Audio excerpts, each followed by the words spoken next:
Talagang suicidal to eh.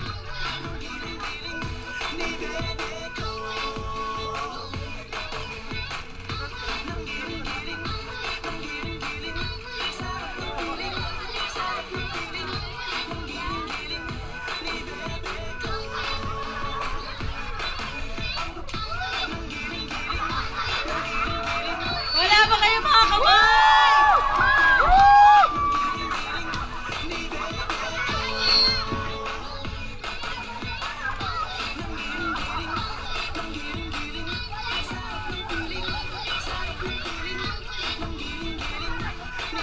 Mabigay yung Jollibee.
Oh, palakpak na kayo. Tapos na yun.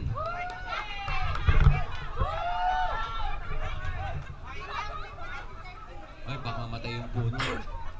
Baka mamatay yung puno. Tinataguan niya. Huwag tatabasin ng puno, please. Ingatan po ang puno.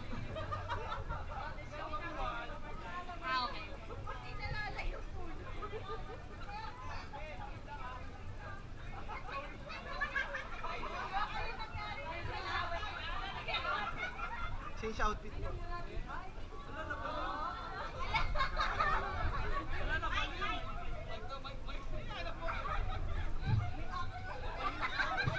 Kasali ba yan sa talent? Kala ko sasaksakin kami lahat eh.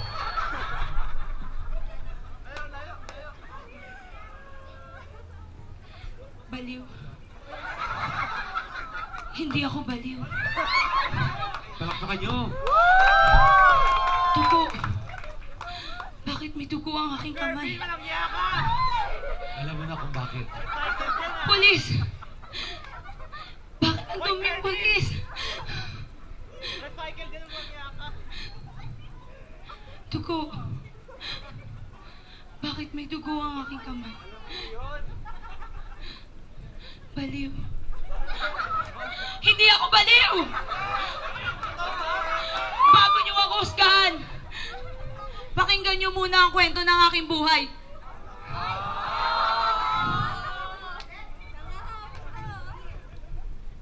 Ako si Nita. Tatlo kaming magkakapatid. Si Kuya, ako, si Bunso. Mayaman kami noon. Ngunit ngayon, mahirap pa kami sa daga. Si Inay, may malubha siyang karamdaman. Samantala si Itay, labas-masok lamang sa aming bahay. Isang pamilya, punong-puno ng problema.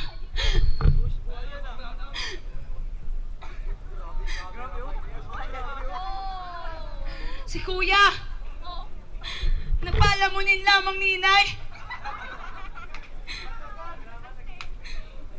Ay adik at kasinggero pa. Si Bunso, alam.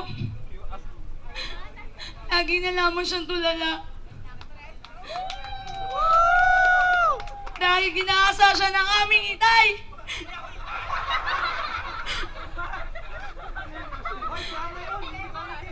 Naalala ko pa noon.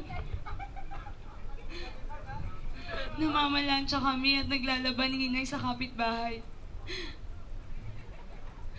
Para lamang may pambayad ng matrikula ng walang yakong kuya.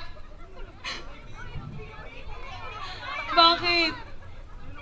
Bakit ganito ang aming buhay? Bakit ganito ang buhay ng aming pamilya? Bakit? Bakit ginaasa ni Itay si Bunso? Ganito ba? Ganito ba kasaklap ang aming buhay? Maraming pera si Itay. Ngunit ni minsan, hindi niya kami binigyan ng magandang buhay. Wala sa kukote niya ang pag-aralin kami. Kaya ito ako, isang hamak na katulong.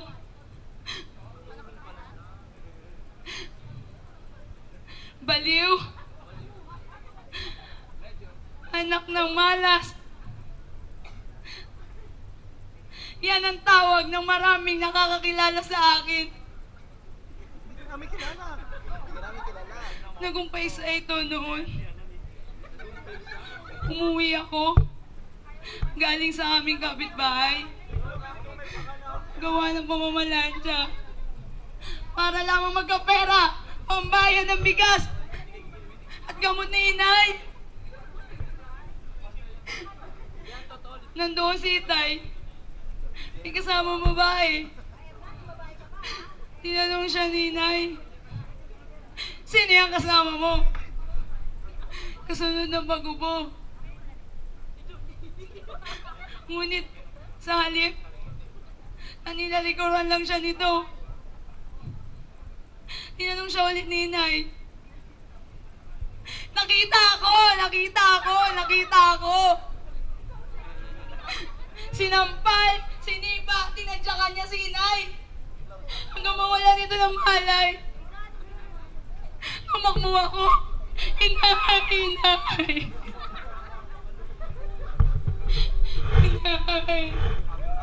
Yung sinubukan niyang inawin na. Iyug-yug ko siya. Inay. Hindi siya gumagalaw. Inay. Parang tumigil ang pag-ikot ng aming mundo.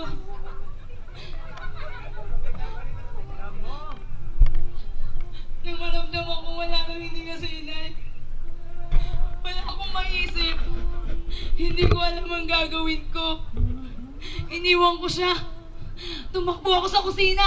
Oo, sa kusina! Doon, nakita ko sila. Nagtatawanan pa. Dali-dali ako tumakbo sa pinto. Nakastog ko to sinipa. At walang pag-imbon na sinaksak ko si Itay. Sinaksak ko siya ng paulit-ulit. Nakita ko, ang takot sa mata ng babae. Nagmakaawa siya. 1, 2, 3, maraming beses. Maraming beses ko na sinaksak. Hanggang sa mawalan siya ng buhay. Dugo.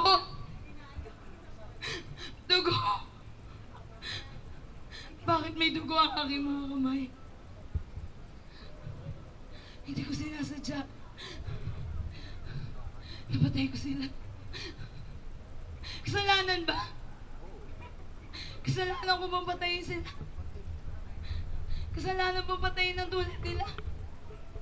Wala ibang ginawa, kundi ang magbigay ng sakit ng loob sa aking ina. Pulis! Bakit ang daming pulis? Bakit nila ako inuuli? Hindi ko naman sinasadya.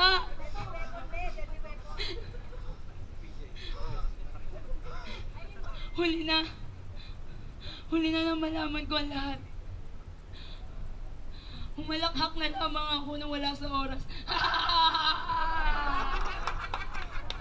Umiiyak din kapag naalala ko si Inay. Ang kawawa kong Inay. Inay. Ngayon, sagutin niyo ako. Mali ba? Kasalanan ba? Kasalanan ba pinatay ko ang mga taong tulad nila? Kasalanan ba nilagay ko sa kamay ko ang batas? Baliw ba? Baliw ba matatawag? Pumatay ng mga taong tulad nila?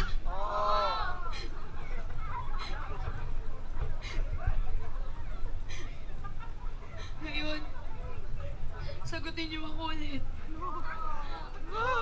At husgahan. Bago niyo ako tawaging baliw.